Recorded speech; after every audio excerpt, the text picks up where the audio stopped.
Hi everyone. आज हम करेंगे क्लास 7 के चैप्टर 6 है ट्रायंगल एंड इट्स प्रॉपर्टीज। तो ट्रायंगल का जो सभी जानते हो, ट्रायंगल होता है क्या है? एक क्लोज शेप का होता है जो 3 लाइन सेगमेंट से बना होता है।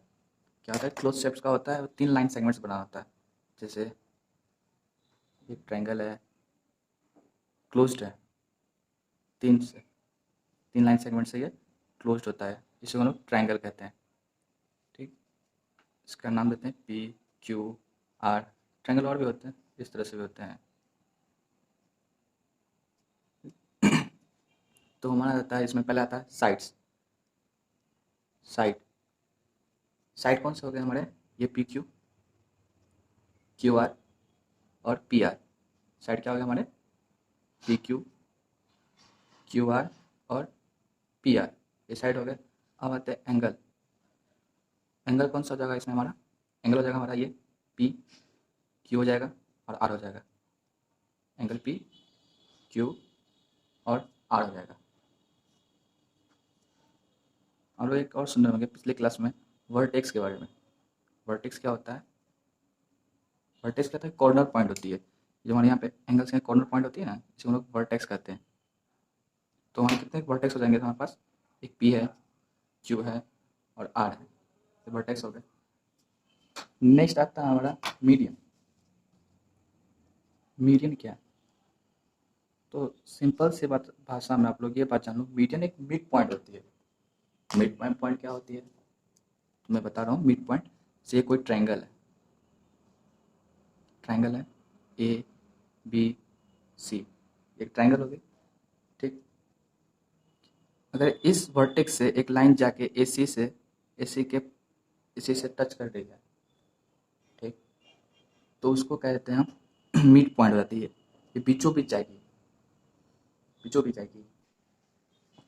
बी वर्टेक्स से ये जाएगी एसी पे, तो यहाँ पे जो पॉइंट बनेगा उसका नाम लोग डी देते हैं, इसी को मिड पॉइंट कहते हैं। ये एसी के बीचों बीच जाएगी कि कहीं से भी है, एसी नहीं कहीं से भी जा सकती है, किसी वर्टेक्स से जा सकती है।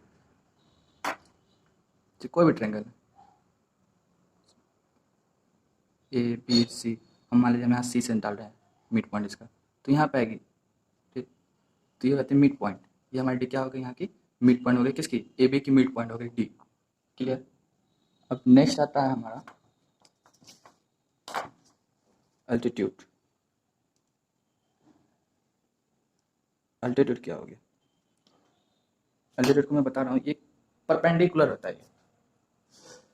ये ट्रायंगल में किसी भी साइड से परपेंडिकुलर होता है।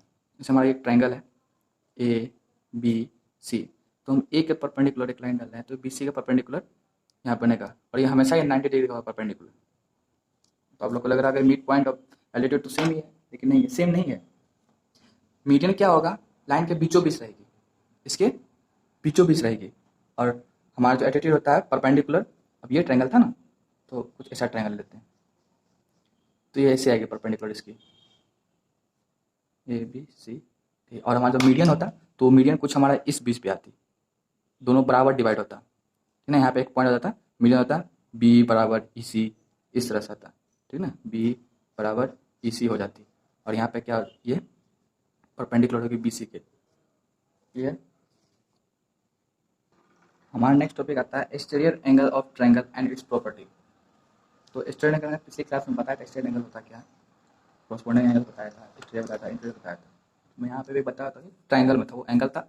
इसमें ट्रायंगल में एक्सटीरियर एंगल कौन सा होगा? तो हमारे कोई एक ट्रायंगल है, ट्रायंगल, इसका नाम देते हैं, नामकरण तो जोड़ी होता है, पहचानेंगे कैसे? ये एंगल हो गया, एंगल 1 2 और एंगल 3। अगर हम इस वाली लाइन को थोड़ा बढ़ा दें इस साइड से, तो हमारा जो इस साइड जो एक एंगल बन जाएगा, इस साइड में कुछ ना कुछ एंगल बन जाएगा।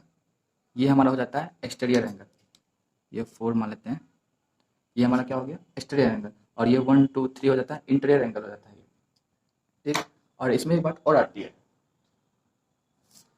ये एक्सटीरियर एंगल जो होगा तो ये इंटीरियर एंगल के सम, ठीक ना, टू इंटीरियर एंगल का सम के बराबर होगा। टू इंटीरियर एंगल अपोजिट होना चाहिए, इसके अपोजिट कौन सा हमारा 1 2 होगा।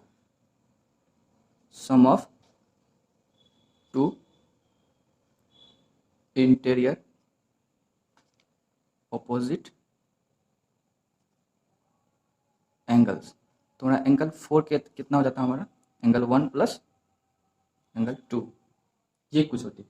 और इस पर क्वेश्चंस आ जाते हैं कि यहाँ पर एक ट्रायंगल दिया गया है और इसका दिया गया है 30, मैं एग्जांपल बता रहा हूँ, 30 और ये लीजिए हमारा 60 हो जाता है, ठीक, 60 हो गया। तो अगर पूछा गया इस ये एंगल कितना होगा, स्ट्रेट एंगल कितना होगा, तो अभी बताया था मैंने, sum of two interior opposite angle, sum of two interior opposite क्या रहा है 60 प्लस 30, तो जोड़ देंगे हम 60 प्लस 30 को जोड़ देंगे, जो ये हमारे यहाँ जितना निकलेगा 90, ये हमारा क्या हो जाता है हमारा exterior angle, exterior straight angle हो गया हमारा ये किसी साइड, इस साइड या फिर इस साइड से बढ़ के यहाँ बना सकती है, या इस साइड से बढ़ के इधर बना सकती है, इस साइड भी कहीं से बढ़ के स्ट्रेट एंगल अपना ये बना सकती है। हमारा एक टॉपिक नेक्स्ट आता है angle sum properties of triangle, ठीक। तो इसमें आपको ये जानकारी दी जाती है, हमारा जो ट्राइंगल होगा, हमारा ट्राइंगल है ए बी सी, ये इन तीनों का सम बराबर होगा 180 डिग्री के। हमेशा याद रखिएगा एंगल हमारा ये और ये तीनों का सम 180 डिग्री होना चाहिए। अगर 180 डिग्री से ज़्यादा हो रहा है या 180 डिग्री से कम है तो ट्रायंगल नहीं होगा, ठीक। अब आता है इसमें types of triangle. Types of triangle आपके बुक में सिर्फ 2 ही ट्रायंगल के बारे में चर्चा की गई है। तो पहला जाता है हमारा क्या, इक्विलेटरल ट्रायंगल। इक्विलेटरल ट्रायंगल का पहचानने के लिए 2 प्रॉपर्टीज होती है इसकी, जितनी साइड्स होगी ऑल साइड्स आर इक्वल, इसकी सभी भुजाएं साइड्स बराबर होनी चाहिए। दूसरा प्रॉपर्टी इसका आता है all the angles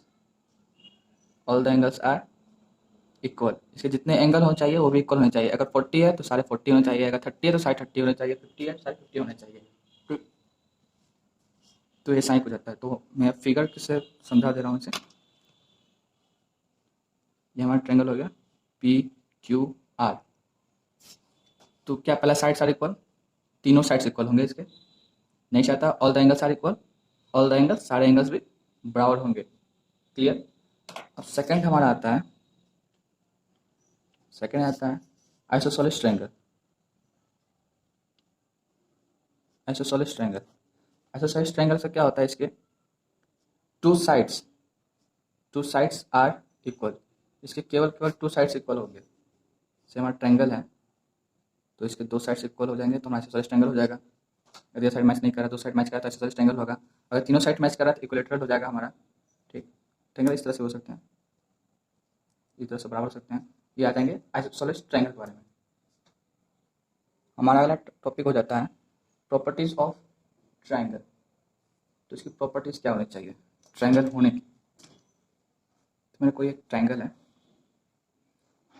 A B C, हमारी ये साइड्स यानी A B plus B C always greater than A C.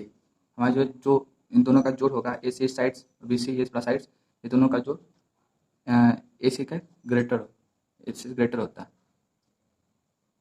Greater than A C.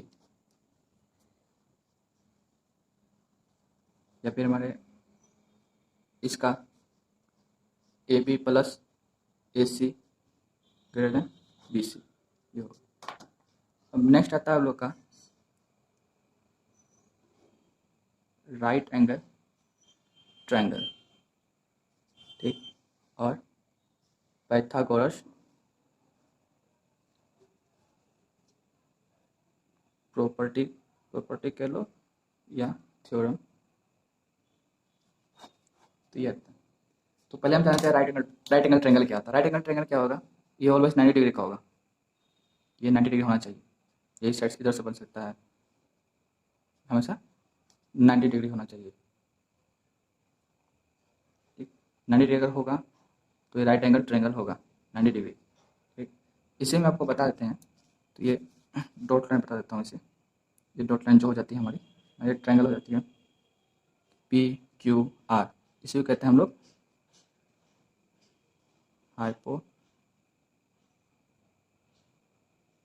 Hypotenuse कहते हैं, ठीक। और ये हमारा हो जाता है, ये हाइट हो जाता है, और ये क्या होता है हमारा बेस हो जाता है।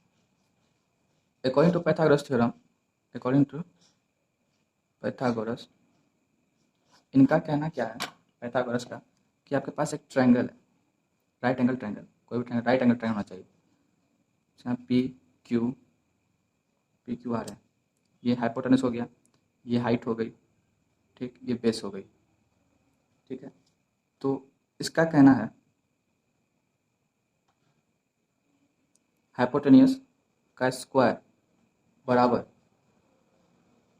हाइट का स्क्वायर प्लस क्यू आर का स्क्वायर,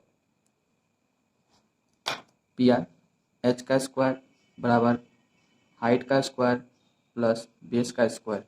ये है पाइथागोरस का, पाइथागोरस थ्योरम यही कहता है हमारा, हमारा जो हाइट का स्क्वायर होगा, हाइपोटेनस का स्क्वायर जो होगा, वो हाइट के स्क्वायर और बेस के स्क्वायर का सम होगा। अब आपको दिया जाएगा, एक ट्रायंगल दिया गया है, इसके अनुसार मैं एक सवाल दे रहा हूँ आपको, साथ में सॉल्व कर लेते हैं। राइट एंगल ट्रायंगल हो गई है, आपको देगा 5 सेंटीमीटर, ये 12 सेंटीमीटर, तो ये हाइपोटेन्यूस कितना होगा, हाइपोटेन्यूस कितना होगा, ये आपको सवाल है। तो आप क्या करोगे, इस पर बैठा दोगे, इसका हाइपोटेन्यूस कितना हो जाएगा, हाइपोटेन्यूस को हम मानते हैं एक्स, तो एक्स का स्क्वायर बराबर 5 का स्क्वायर प्लस 12 का square, X square equal to 25 और ये 144, एक्स स्क्वायर इक्वल टू 169। अब ये 169 हाइपोटेनस नहीं होगा, ये एक्स का स्क्वायर है। अब स्क्वायर हटाने के लिए रूट आते हैं, तो रूट तोड़ेंगे, तो ये स्क्वायर जाएगा, जाएगा रूट आ जाएगा 169 पे, और 169 किसका रूट है 13 का, तो आंसर 13 हो जाएगा, ठीक है। और हमारे साथ बने रहने के लिए शुक्रिया आप लोग का, और मैं चाहता हूँ हमारे मेरे चैनल को सब्सक्राइब, लाइक और शेयर जरूर करें।